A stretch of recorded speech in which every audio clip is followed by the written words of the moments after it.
Hey, true believers. Chris Mack coming at you today with Transformers number 18. And spoiler alerts, this book was awesome. Some bittersweet moments, but overall, just an excellent way to talk about war and how war never changes. Brownie points to those who get the reference. It opens up kind of corny, but you have to establish what's happening. Now, before we get into this, the print date was July 1986. And it's just this two couple, like you don't see them the rest of the book. They're just driving through the woods up here near northern Oregon because that's where the comic book takes place. And they're like, hey, there's a bridge. And it looks kind of like the Golden Gate Bridge.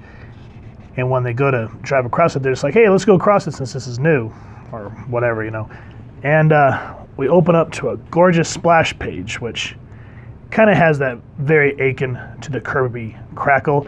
And the bridge is incomplete. I speak good English, I promise.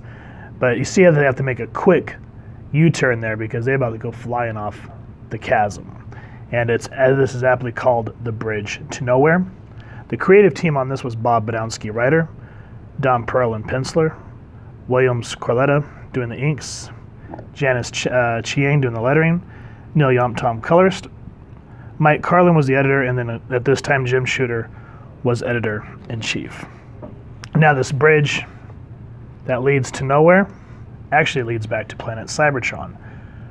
So from what I understand, this is the first comic appearance of the space bridge. It was referenced obviously in the cartoon, but to actually see it in the comics, and it's not the same as where this actually looks like a bridge.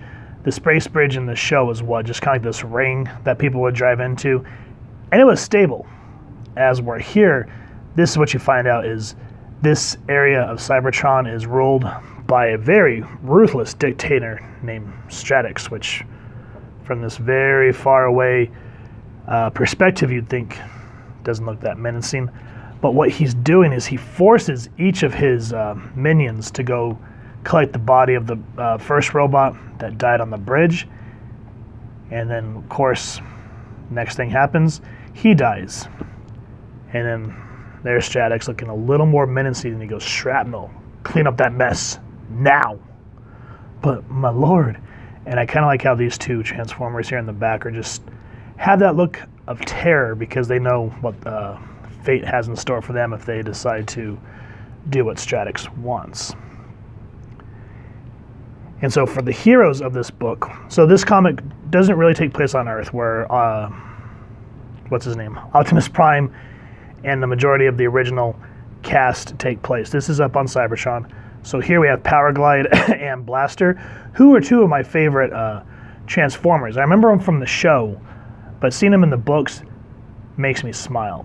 Now there's something I want to reference here, but there's another character that we're introduced here. I don't think this is his first appearance. I think it might have been the past issue, but here is Preceptor, who is one of my all-time favorite Transformers, even though in the cartoon he kind of reminds me of C-3PO, where he's always doing calculations and tends to be a bit obnoxious, but he's got a big heart.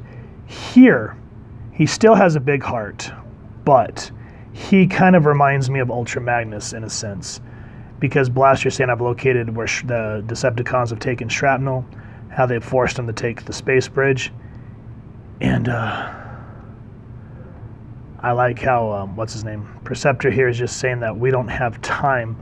Here we go. Understand this, Blaster. The Decepticons kidnapped Spanner to build a space bridge, which will allow them to travel to and plunder the planet Earth for its energy and resources. Should that come to pass, we Autobots are doomed. We haven't the time for a second rescue attempt of Spanner. Our duty is to defeat the Decepticons, and that far outweighs the life of any one Transformer. So Blaster, is devastated but understands what's at stake. And here is again, what I want to reference is in the show, Preceptor is a little bit nerdier, kind of reminds us a lot of C-3PO. And then Blaster and Powerglide, Powerglide kind of had that New Yorker attitude about him, as you kind of remember that episode where he falls in love with that movie star. And then Blaster always has like that, hey, we're going to jive on the wiv wive. It just felt like the way a lot of the Autobots talked that wasn't like Optimus Prime felt like it was just a whole bunch of catchphrases in the show. Now, granted, that's something that we all enjoyed growing up, but coming back and actually seeing like real emotions here and seeing them, and not like, oh, we're going to whiz-waz on the blazzy-waz. It's just nice to see him have a heart. Like, there's depth instead of just one layer. And the same thing with Preceptor. Instead of just, being someone that can do calculations, he's the, what's that word called? Not the faux leader. There's a word for it, but I can't think of it off the top of my head. But just seeing him that way makes me happy. And then, from Transformers number 15, we are introduced to a character named Donnie Fickelberg, who becomes the, what is his name? The Robot Master. I think it's a Robo Master. Let's see. Robot Master. And we'll go back over that issue eventually. I had it up and then the channel went down. Anyway, Donnie Fickelberg is a turd. He eventually, after that issue, he comes to work for the Decepticons, kind of spreading fear, but he has his own plans that he wants to do. And in his name, Donnie Fickelberg, he is super fickle because he sees the, what do you call it? The lack of leadership in the Decepticons. So, and that's another thing, is in the book, Shockwave, he wants to lead the Transformers. Like, the beef between him and, what's his name? The bad guy. Oh my god, I'm drawing a blank. Not Optimus, the one, Megatron. I've not had enough coffee yet. But anyway, their beef between these two is worse than Megatron and Starscream. And the only thing that kind of keeps them together is this message from Stratix about, I got your transmission and I want to help. And so they're going to try to start putting the space bridge together. So while that happens on Earth, we go back to Cybertron and this full-on battle happens. And it is awesome. And I like how Blaster's torn. He wants to save his friend who, his friend is a peace-loving Transformer, but he has his duty to his brothers in arms. And it's just the way you see the pain, like even though he's a robot, the way he's drawn, the way the art team takes care of it, you can see that he's hurting. I mean, look at the way just reflection on what he needs to do, what needs to be done.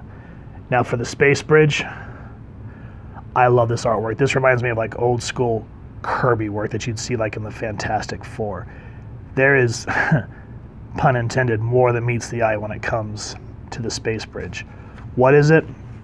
I don't want to spoil it, but it really throws a wrench in the plans of the Autobots. And again, I don't want to spoil this battle. I want you guys to read it because it is absolutely awesome. But the one thing I will end it with, how it happens, read the book, but the Autobots that we were following on Cybertron end up on Earth. And I like how they're saying, he's beyond our help now, Blaster, and it's time to bid farewell to Cybertron and say, greetings, Earthlings.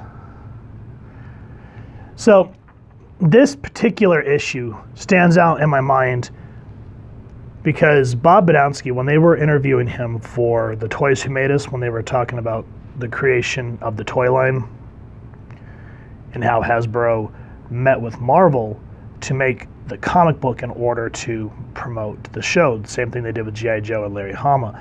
But Bob Badowski was talking about how he really went into it, enjoyed the characters, and he was even saying that in this book, this particular issue came up while he was talking, saying he wrote some issues regarding Blaster and was really having a good time with it, and it shows in terms of the emotional resonance. But then he said that the show came to them and said, we need like 30 more new Transformers or something like that, so he had to abandon what he was working on here in order to introduce all these new characters.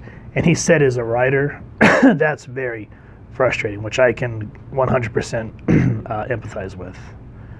So I would suggest watching that episode of The Toys Who Made Us on Netflix, and I'd highly suggest picking up Transformers number 18. Lots of emotional moments, great action.